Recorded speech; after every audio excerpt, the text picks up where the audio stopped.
Hello students, welcome to my channel the mathematics. इस video में हम क्वाड्रेटिक इक्वेशन के कुछ सवालों को सॉल्व करेंगे। तो आइए शुरू करते हैं। तो सबसे पहले वाले सवाल में हमें वेरीफाई करना होगा कि वो दिया गया हुआ इक्वेशन क्वाड्रेटिक इक्वेशन है या नहीं। उसके बाद हम लोग फैक्टराइजेशन बेस्ड कुछ प्रॉब्लम सॉल्व करेंगे। उसके जस्ट बाद हम वर्ड प्रॉब्लम सॉल्व करेंगे और लास्ट में एक सवाल होगा जो डिस्क्रिमिनेंट पे बेस्ड होगा। ठीक है, तो चलिए स्टार्ट करते हैं। सबसे पहले वेरिफिकेशन वाला प्रॉब्लम। तो मैं ये रिमाइंड करा देता हूँ आपको कि कभी भी क्वाड्रेटिक इक्वेशन होता है वो इसी फॉर्म में रहता है, A X square plus B X plus C के फॉर्म में, जहाँ पे आपका कांस्टेंट टर्म तो जीरो हो सकता है। ठीक है, आपका एक्स वाला टर्म भी एब्सेंट हो सकता है, यानी कि प्रेजेंट नहीं होगा। बट एक्स स्क्वायर वाला टर्म आपको होना ज़रूरी है। ठीक है, बिना एक्स स्क्वायर के टर्म के आपका इक्वेशन क्वाड्रेटिक इक्वेशन नहीं होगा। ठीक है, अगर मान लो कि अगर आपके पास एक एक्स्ट्रा एक्स क्यूब वाला टर्म आ गया, तब भी वो क्वाड्रेटिक इक्वेशन नहीं होगा, वो उस केस में हो जाएगा क्यूबिक इक्वेशन। तो ठीक है, यानी कि एक्स स्क्वायर वाला टर्म हमें चाहिए ही चाहिए और एक्स क्यूब वाला टर्म हमें नहीं चाहिए, नहीं तो वो क्यूबिक इक्वेशन हो जाएगा। और एक्स वाला टर्म प्रेजेंट ना हो तब भी हमारा इक्वेशन क्वाड्रेटिक इक्वेशन हो सकता है। ठीक है, तो अब स्टार्ट करते हैं। पहले मैं इसे रफ कर लेता हूँ। ठीक है, तो सबसे पहले ये पहला वाला सवाल सॉल्व करते हैं। इसमें दिया हुआ है एक्स प्लस वन का whole square is equals to two into x minus three. तो इसे ओपन ओपन कर लेते हैं। एक्स प्लस वन के होल स्क्वायर को, ये हो जाएगा हमारा x square plus one plus two x, और आर एच एस में हो जाएगा two into x minus three, हो जाएगा टू एक्स माइनस सिक्स। और अब ध्यान से देखो तो टू एक्स चला गया और हमारे पास क्या आएगा, एक्स स्क्वायर, और यहाँ पे माइनस सिक्स है जो एल एच एस में आके प्लस सिक्स हो जाएगा, और यहाँ वन पहले से ही है तो ये हो जाएगा x square plus seven is equal to zero. हाँ, ऑफ कोर्स यहाँ पे एक्स वाला टर्म नहीं है, बट मैंने अभी जस्ट बताया था कि एक्स वाला टर्म से हमें मतलब नहीं है। हमें क्या चाहिए, एक्स स्क्वायर वाला टर्म जो कि यहाँ पे है, यानी कि ये क्वाड्रेटिक इक्वेशन है। अब मैं ये सेकंड वाला सवाल आपके लिए छोड़ता हूँ, आप इसे सॉल्व कर सकते हो, बट इसका आंसर होगा कि ये क्वाड्रेटिक इक्वेशन नहीं है। ठीक है, मैं ये थर्ड वाला प्रॉब्लम को सॉल्व करता हूँ। तो थर्ड वाले सवाल में अगर हम इसे ओपन करें, ए एक्स प्लस टू के होल क्यूब को, तो ये हो जाएगा x cube plus two cube जो हो जाता है एट, फिर हो जाता है थ्री ए स्क्वायर बी, ए यहाँ पे एक्स है तो हो जाएगा एक्स स्क्वायर इंटू टू, फिर हो जाएगा थ्री ए यानी कि एक्स बी स्क्वायर, टू का उसका हो जाएगा फोर, और आर एच एस में हो जाएगा two x into x square जो कि हो जाएगा two x cube minus two x. अगर आप ध्यान से देखो तो ये वाला एक्स स्क्वायर का टर्म है और ये वाला एक्स का टर्म है, ये वाला भी एक्स का टर्म है, बट ये दोनों, इसका पहला टर्म एक्स क्यूब है और ये भी एक्स क्यूब है, और ये एक्स क्यूब कैंसिल नहीं होगा क्योंकि यहाँ पे टू एक्स क्यूब है और यहाँ पे एक्स क्यूब है, यानी कि हमारे लास्ट में जो भी बचेगा, जो भी इक्वेशन आएगा उसमें एक्स क्यूब का टर्म आ जाएगा, यानी कि ये क्वाड्रेटिक इक्वेशन नहीं, ये एक क्यूबिक इक्वेशन हो जाएगा। यानी कि हमारा पहला तो क्वाड्रेटिक इक्वेशन था, दूसरा नहीं है जो आप खुद से सॉल्व करोगे, और तीसरा भी एक क्वाड्रेटिक इक्वेशन नहीं है, ये एक क्यूबिक इक्वेशन है। तो अब हम लोग चलते हैं सेकेंड टाइप ऑफ क्वेश्चंस में। हाँ, तो सेकंड टाइप ऑफ क्वेश्चन में हमें फैक्टराइज करके रूट्स निकालने हैं। ठीक है, तो मैं आपको ये फैक्टराइजेशन वाला प्रोसेस रिमाइंड कर देता हूँ। तो उसमें सबसे पहले हम लोग क्या करते हैं, ए इंटू सी को मल्टीप्लाई करते हैं, और ये क्या होता है, हमारा एक्स स्क्वायर का कोफिशिएंट जो यहाँ पे वन है, तो वन को सी से मल्टीप्लाई करेंगे, सी होता है कॉन्स्टेंट टर्म जो यहाँ पे है माइनस टेन, तो ये आ जाएगा हमारा माइनस टेन। ठीक है, अब हमारा जो एक्स वाला टर्म है माइनस थ्री एक्स, तो इस माइनस थ्री को इस तरह ब्रेक करना है कि मल्टीप्लाई करने के बाद माइनस टेन आ जाए, तो ऑफकोर्स हम माइनस थ्री को लिख सकते हैं माइनस फाइव प्लस टू, तो माइनस फाइव माइनस टू तो माइनस थ्री हो जाएगा। अब मल्टीप्लाई करने के बाद कितना आ जाएगा, माइनस टेन, तो माइनस थ्री को उसी वे में ब्रेक कर सकते हैं। तो चलो सॉल्व करते हैं। ये क्वेश्चन हमारा x square minus three x minus ten is equals to zero, और हमने अभी देखा कि -3x को लिख सकते हैं -5x plus 2x -10 is equal to 0। अब इस वाले टर्म से हम x कॉमन ले सकते हैं, तो ये हो जाएगा x -5 और यहाँ से हम सॉरी ये 2x होगा और यहाँ पे हम कॉमन ले सकते हैं 2, तो ये हो जाएगा x -5। ठीक है, अब x -5 अगर हम कॉमन लें तो यहाँ पे बचेगा बस x और यहाँ आ जाएगा 2। अगर हम इस दोनों को 0 से इक्वेट कर दें तो पहला रूट हमारा आ जाएगा 5 और दूसरा रूट आ जाएगा हमारा -2। ठीक है, तो इसके रूट्स होंगे 5 और -2। अब ये सेकंड क्वेश्चन मैं आपके लिए छोड़ता हूँ, आप इसे ट्राई कर सकते हो। मैं इस थर्ड इक्वेशन को सॉल्व करता हूँ। तो इसमें वही करेंगे, पहले a यानी कि एक्स स्क्वायर कोफिशिएंट को और c को मल्टीप्लाई करेंगे, तो कितना आ जाएगा √2 इंटू 5 √2, ये आ जाएगा हमारा 5 इंटू ये √2 इंटू √2 हो जाएगा 2 यानी कि 10। ठीक है, तो हम लोग 7 को किस तरफ ब्रेक करें कि मल्टीप्लाई करने के बाद 10 आ जाए, तो 5 और 2 में। ठीक है, तो अब हम ब्रेक कर देते हैं 7 को, ये तो √2x² ही होगा और 7x को हम लोग लिखेंगे 5x प्लस 2x, तो यहाँ पे 5 √2 ही रहेगा। यहाँ पे आप देखो तो हम x कॉमन ले सकते हैं, तो ये होगा √2x प्लस 5 और 2, अगर हम 2 को गौर से देखें तो ये लिखा हुआ है √2 इंटू √2। ठीक है, तो यहाँ से हम लोग √2 कॉमन ले सकते हैं और यहाँ से भी √2 कॉमन ले सकते हैं, तो ये बचेगा हमारा √2x plus 5 is equal to 0। अब इस वाले इक्वेशन में और इस वाले पार्ट में हम √2x प्लस 5 को कॉमन ले लेते हैं, तो ये आएगा हमारा x प्लस √2। अब फिर से इसको और इसको 0 से इक्वेट करना, तो आपका रूट आ जाएगा -5/√2 और ऐसे और x इज इक्वल्स टू, अबे यार अगर आप फिर से इन दोनों को 0 से इक्वेट करो तो आपका रूट आ जाएगा x इज इक्वल टू -5/√2 और x इज इक्वल टू -√2। ठीक है, ठीक है, तो अब हम चलते हैं टाइप 3। ठीक है, तो अब हम टाइप 3 वाले सवाल में हम वर्ड प्रॉब्लम को सॉल्व करेंगे। तो यहाँ पे दिया हुआ है find 2 consecutive positive integer sum of whose square is 365। तो हमें पता है कि जब भी 2 कॉन्जिक्यूटिव नंबर हमें लिखना हो तो हम कैसे लिख सकते हैं, अगर हम लोग एज्यूम करें कि पहला नंबर x है तो दूसरा कॉन्जिक्यूटिव नंबर हो जाएगा x प्लस 1।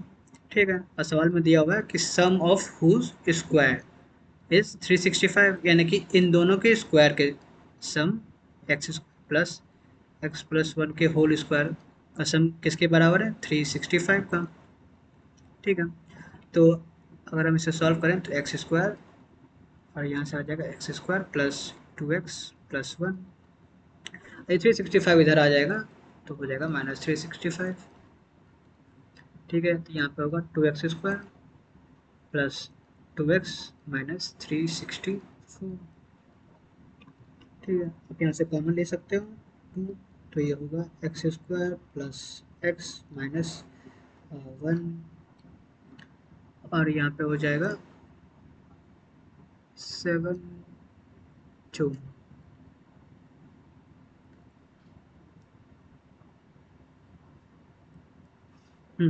तो अब हम यहाँ पे 2 कॉमन ले सकते हैं, ये हो जाएगा x² प्लस x माइनस 1 8 2। ठीक है, तो लास्ट में हमारा क्वाड्रेटिक इक्वेशन कुछ ऐसा बनेगा x² प्लस x माइनस 1 8 2। अब क्योंकि आपको फैक्टराइज करने आता है तो मैं डायरेक्टली इसका आंसर फैक्टराइज करके लिख देता हूँ, वो कुछ इस तरह बनेगा x² plus 14 into x minus sorry x plus 14 into x minus 13 is equal to 0। तो अगर हम पहला रूट निकालें तो वो हो जाएगा -14 और दूसरा रूट निकालें तो हो जाएगा 13। अगर हम -14 आंसर कंसिडर करें तो दूसरा कॉन्जिक्यूटिव टर्म है, इसमें 1 ऐड करना होगा तो वो हो जाएगा -13। और अगर 13 कंसिडर करें तो दूसरा कॉन्जिक्यूटिव नंबर हो जाएगा 14। तो एक्चुअली आंसर तो हमारा दोनों होगा -14 या 13, या फिर 13 और 14। बट क्योंकि क्वेश्चन में हमें दिया हुआ है कि ये पॉजिटिव इंटीजर होने चाहिए, आप देख सकते हो क्वेश्चन ने हमसे पूछा था कि ये पॉजिटिव इंटीजर होने चाहिए, इसीलिए हमारा वैलिड आंसर होगा 13 और 14। मैं यहाँ पे लिख देता हूँ 13 और 14 हमारा आंसर है। ठीक है, अब चलते हैं हम नेक्स्ट वर्ड प्रॉब्लम में। इसमें हमें दिया हुआ है कि the sum of the ages of two friend is 20 year old. तो मान लेते हैं कि पहले फ्रेंड का एज होगा x, तो दूसरे का हो जाएगा 20 माइनस x, क्योंकि दोनों का सम 20 था। अब वो बोल रहा है 4 years ago the product of their edges in year was 48। मतलब 4 साल पहले x माइनस 4 और 20 माइनस एक्स माइनस 4, ये हो जाएगा 4 ईयर अगो का एज इन दोनों का। इनका प्रोडक्ट 48 के इक्वल था, यानी कि अगर हम इसका क्वाड्रेटिक इक्वेशन बनाएं तो वो कुछ इस तरह बनेगा x minus 4 into 20 minus x minus 4 is equals to 48। तो हमें अब इस क्वाड्रेटिक इक्वेशन को सॉल्व करना होगा इन दोनों के एज को निकालने के लिए। तो वो कुछ इस तरह हो जाएगा x माइनस 4, यहाँ पे 20 माइनस 4 16 माइनस एक्स हो जाएगा, और ये 48 यहाँ पे आ जाएगा, तो -48 हो जाएगा। तो अब हम इसे फर्दर सॉल्व करते हैं। ये क्या हो जाएगा 16x minus x square minus 64 plus 4x minus 48।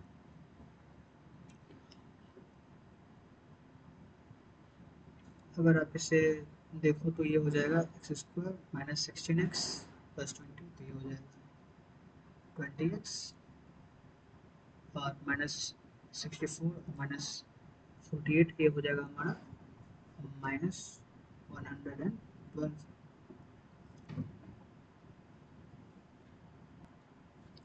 तो पहले तो इसको -1 से मल्टीप्लाई कर दो, तो ये हो जाएगा x square minus 20x plus 112। तो आप जब इस इक्वेशन को सॉल्व करने का कोशिश करोगे तो इसके फैक्टराइज इजीली नहीं होंगे, आपको यूज़ करना होगा क्वाड्रेटिक फार्मूला। बट उससे पहले हमें डी निकालना होगा, तो चेक कर लेते हैं कि इसका डी क्या आ रहा है। तो डी हो जाएगा -20 का स्क्वायर माइनस 4, ये हो जाएगा 1, सी आ जाएगा 112।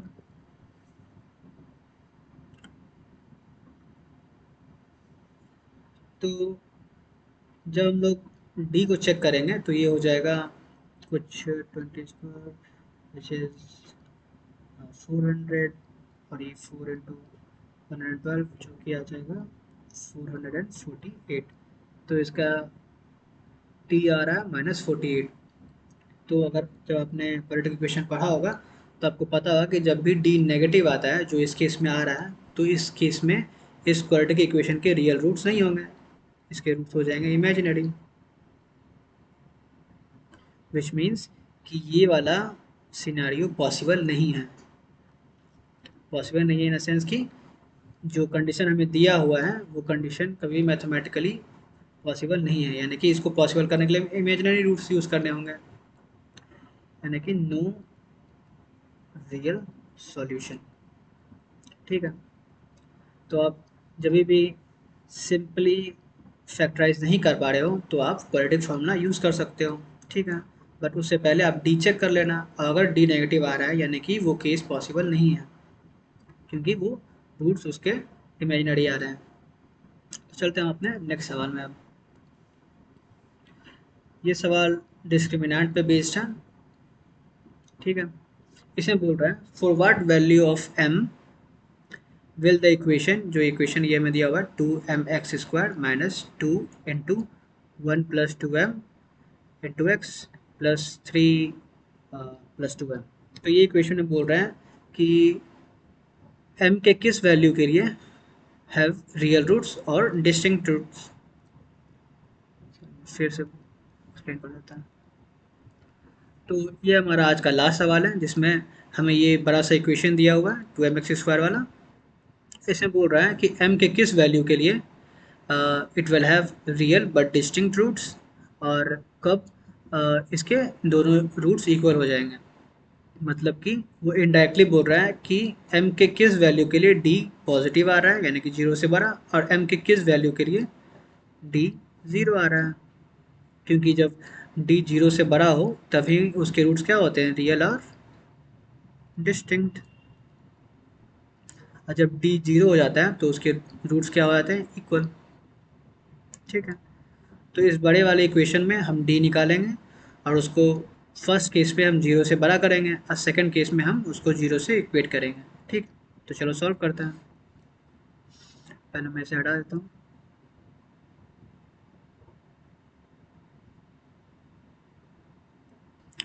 तो पहले तो ये काफ़ी बड़ा इक्वेशन है, बट जब आप इसके d को निकालेंगे तो ये काफ़ी सिंप्लीफाइड वर्जन में आएगा। तो स्टार्ट करते हैं। इसका b क्या है, b है -2 × 1 + 2m। तो पहले तो b स्क्वायर करेंगे, -4a क्या है 2m, तो 2m से मल्टीप्लाई करेंगे। और c क्या है हमारा, ये 3 + 2m, 3 + 2m। ठीक है, तो b स्क्वायर क्या हो जाएगा, 4 इंटू अंदर इसका स्क्वायर करो, 1 + 4m स्क्वायर प्लस 4m। ठीक है, यहाँ पे हो जाएगा 4 to 8m, यहाँ पे 3 + 2m। 4 अगर अंदर जाए तो हो जाएगा 4 + 16m स्क्वायर प्लस 16m, और यहाँ पे हो जाएगा 8 3 24m माइनस 16m स्क्वायर। तो 16m स्क्वायर और 16m स्क्वायर चला जाएगा और यहाँ बचेगा 4 - 8m। तो पहले केस के लिए हमें चाहिए रियल रूट्स बट डिस्टिंक्ट। तो इसमें हमें क्या करना होगा, d > 0।